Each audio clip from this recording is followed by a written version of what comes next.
ইত্তাকু দাওয়াতাল মাজলুম, পৃথিবীর মানুষ তোমরা মাজলুমের বদদুয়া থেকে বেঁচে থাকো। পৃথিবীর মানুষ তোমরা মাজলুমের বদদুয়া থেকে বেঁচে থাকো। ওয়ালাউ কানা কাফেরা, মাজলুম যদি কাফের হয়, অমুসলিম হয়, তবুও তার বদদুয়া লেগে যাবে।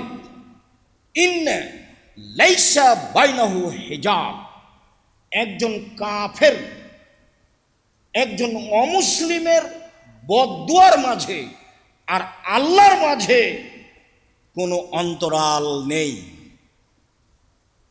আনাস রাদিয়াল্লাহু তাআলা আনহু বলেন, রাসূল সাল্লাল্লাহু আলাইহি ওয়াসাল্লাম বলেছেন,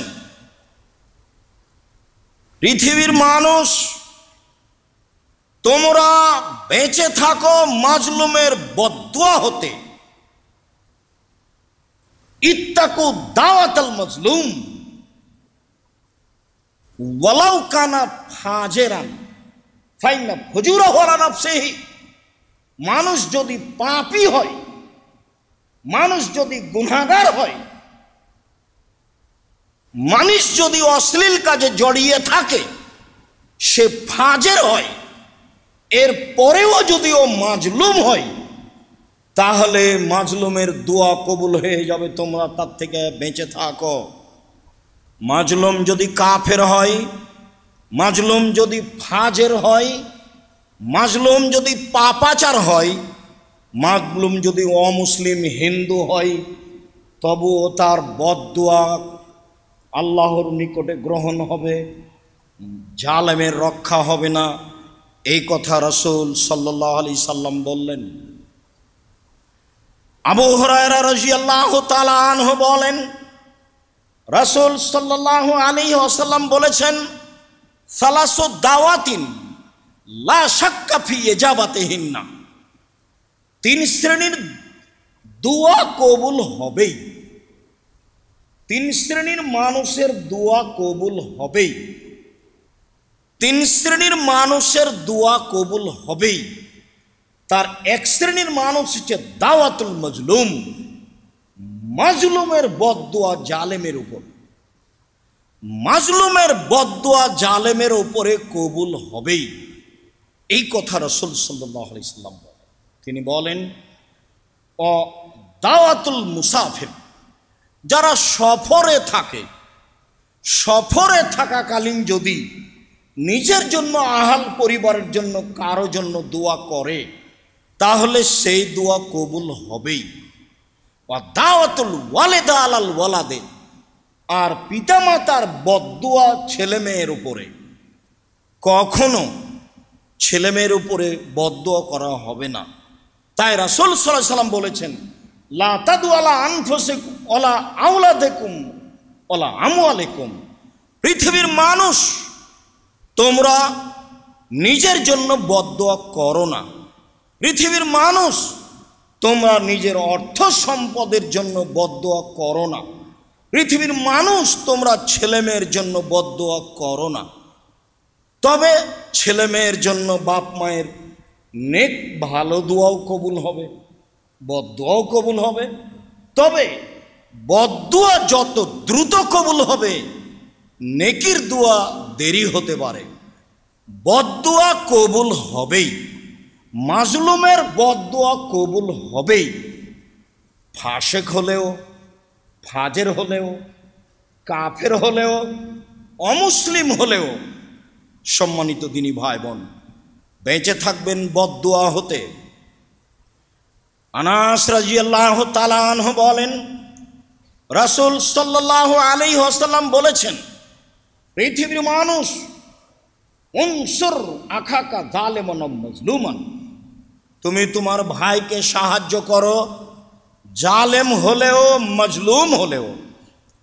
আল্লাহর নবী বলছেন, পৃথিবীর মানুষ তোমরা তোমাদের ভাইকে সাহায্য করো, জালেম হলেও মাজলুম হলেও। সাহাবীগণ বলছেন, আনসর ইযা কানা মাজলুমান আনসরহু যখন মানুষ মাজলুম হবে তখন তার সাহায্য করব। মাজলুম টাকা লাগলে দিব, সহযোগিতা করলে লাগলে দিব, যেইটা প্রয়োজন হবে মাজলুমের সেটাই করব।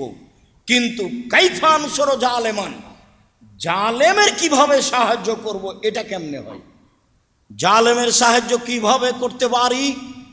তখন রাসূল সাল্লাল্লাহু আলাইহি ওয়াসাল্লাম বলছেন, তামনাউ আনিজ জুলমে, জালেমকে জুলুম থেকে ঠেকাতে হবে যে কোনো মূল্যে,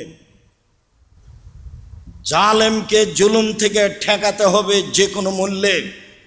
তাই তো রাসূল সাল্লাল্লাহু আলাইহি ওয়াসাল্লাম বললেন, সাইয়্যিদুশ শুহাদা হামজা ইবনে আব্দুল মুত্তালিব, পৃথিবীতে শহীদদের সর্দার, পৃথিবীর জন্ম থেকে নিয়ে কিয়ামত পর্যন্ত যত মানুষ শহীদ হয়েছে, যত মানুষ হচ্ছে, কিয়ামত পর্যন্ত যত মানুষ শহীদ হবে, সবার সর্দার হলেন হামজা ইবনে আব্দুল মুত্তালিব।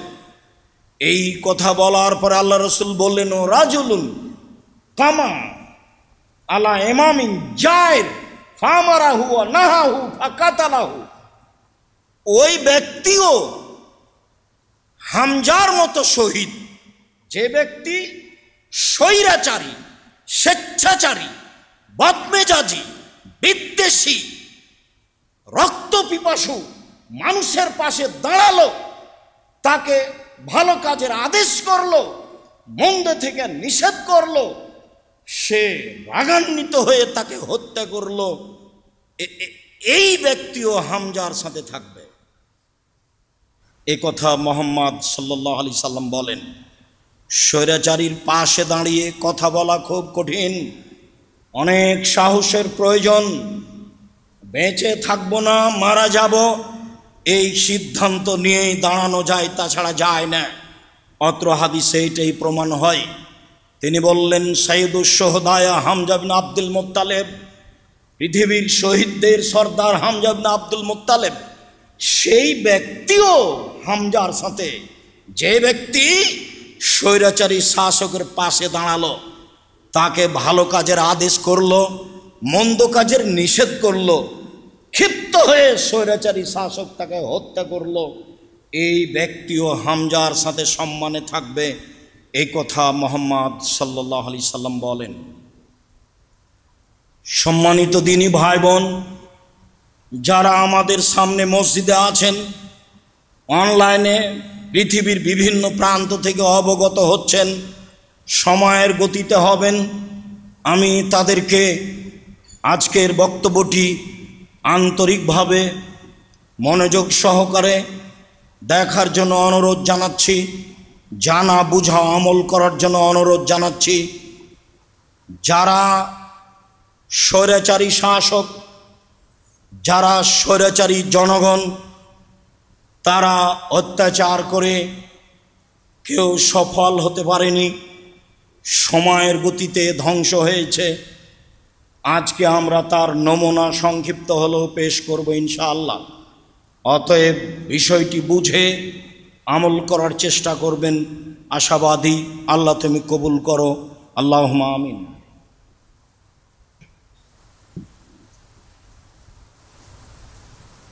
আলহামদুলিল্লাহি ওয়াহদা ওয়াসসালাতু ওয়াসসালামু আলা মান লা নাবিয়্যা বাদা। সম্মানিত মসজিদের মুসল্লি, পৃথিবীর ইতিহাসে বহু মানুষের নমুনা কোরআন মাজিদে উল্লেখ হয়েছে, বহু মানুষের নাম কর্ম কোরআন মাজিদে উল্লেখ হয়েছে। যারা ছিল সমাজে স্বৈরাচারী, যারা ছিল সমাজে জালেম, আল্লাহ তাদেরকে সময়ের গতিতে ধ্বংস করেছেন। আল্লাহ তাআলা কোরআন মাজিদে এক জায়গায় বলেন, ফামিনহুম মান আরসালনা আলাইহি হাসিবা, তাদের কারো প্রতি আমি ধারাবাহিকভাবে পাকা মাটির পাথর বর্ষণ করে ধ্বংস করেছি। অমিনহুম মান আখাযাতহু সাইহা, আমি তাদের কাউকে কঠিন শব্দে অবিরাম ঝঞ্ঝা বায়ু বৃষ্টি দিয়ে ধ্বংস করেছি। অমিনহুম মান খাসাফনা বিহিল আরদা, আমি তাদের কাউকে মাটিতে ধসিয়ে দিয়েছি, কিয়ামত পর্যন্ত সে মাটির ভিতরে যেতে থাকবে। অমিনহুম মান আগরাকনা, আমি তাদের কাউকে পানিতে ডুবিয়ে দিয়েছি। যার যেমন জুলুম ছিল তাকে তেমনিভাবে আমি উচিত শিক্ষা দিয়েছি। সময়ের ব্যবধান। নূহ আলাইহিস সালাম জাতিকে দাওয়াত দিতে দিতে নিরুপায় হয়ে জাতির ধ্বংস কামনা করেছিলেন। আল্লাহ বলেছিলেন, নৌকা তৈরি করেন, সবাই ডুবে যাবে, আপনি সহ দু একজন মানুষ যারা ঈমান এনেছে তারাই বাঁচবে। নৌকা তৈরি করলেন। আল্লাহ আকাশকে পানি বর্ষণ করতে বললেন, মাটিকে বললেন তুমি নিজের ভিতর থেকে পানি বের করো।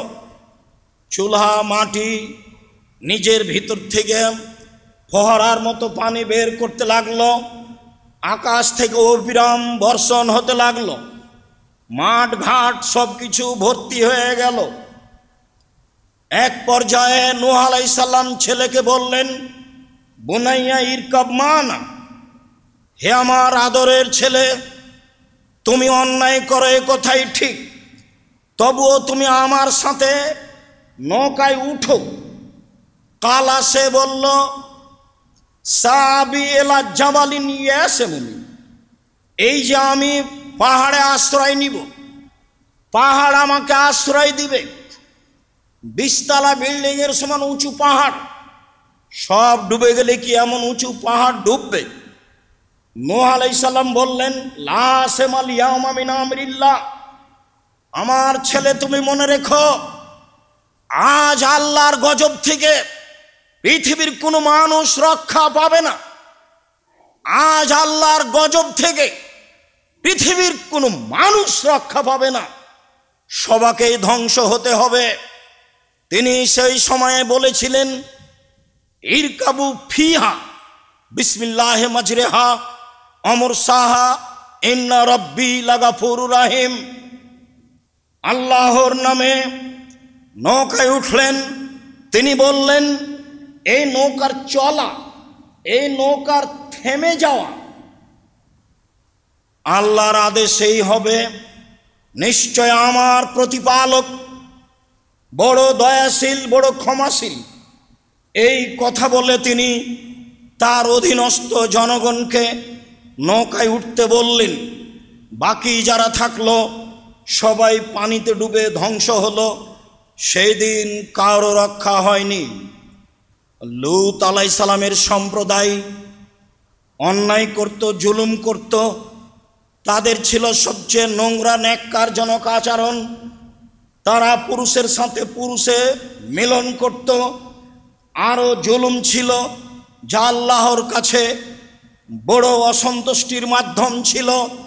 আল্লাহ তাআলা এক পর্যায়ে বললেন, ফাজালনা আলিয়াহা সাফিলাহা ওয়ামতারনা আলাইহা হিজরাতাম মিন সিজ্জিলিম মানদুদ, আমি তাদের উপরকে নিচে করে দিলাম, আর নিচে যারা ছিল মাটির তাদের সবকিছুকে উপরে করে দিলাম। ওয়ারসালনা আলাইহা, আমি তাদের উপরে বর্ষণ করলাম পাকা মাটির পাথর, যা আল্লাহর নিকটে চিহ্নিত ছিল। আমি তাদের উপরে পাকা মাটির পাথর বর্ষণ করলাম মেঘের মতো। তারপরে আমি তাদের উপরে যারা ছিল তাদের নিচে করে দিলাম। মাটির নিচে যা কিছু ছিল তাকে আমি উপরে করে দিলাম। এই কথা আল্লাহ তাআলা বলেন। যারা জুলুম করেছে, জুলুমের ফলাফল ভোগ করেছে, রক্ষা পায়নি তারা।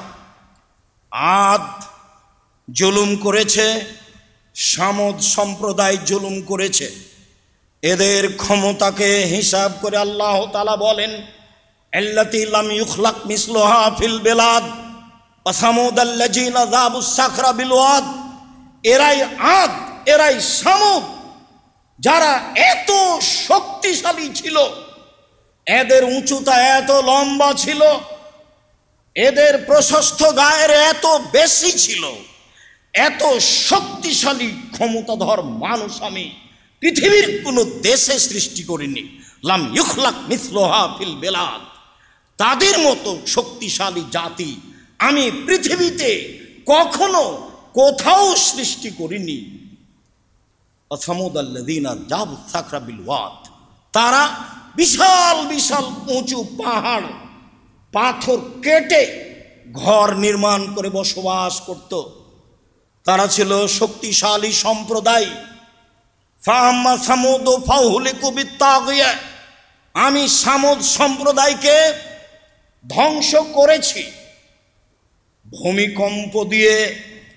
আমি সামুদ সম্প্রদায়কে ধ্বংস করেছি বিকট শব্দ দিয়ে। আমি সামুদ সম্প্রদায়কে ধ্বংস করেছি ঝড় ঝঞ্ঝা বায়ু দিয়ে। অমাদ ফাউহলিকু বিরিহিন সারসারিন আতিয়া।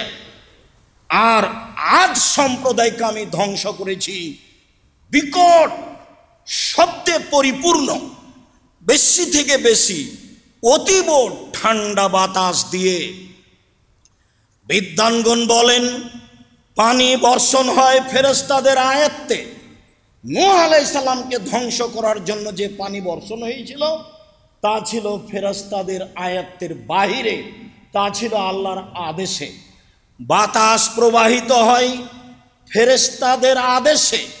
আদ সামুদকে ধ্বংস করার জন্য যে বিকট শব্দের বেশি থেকে বেশি ঠান্ডা বাতাস প্রবাহিত হয়েছিল, 7 রাত 8 দিন হসুমান ধারাবাহিকভাবে 7 রাত 8 দিন ধারাবাহিকভাবে এই বাতাস প্রবাহিত হয়েছিল তাদের ধ্বংস করার জন্য।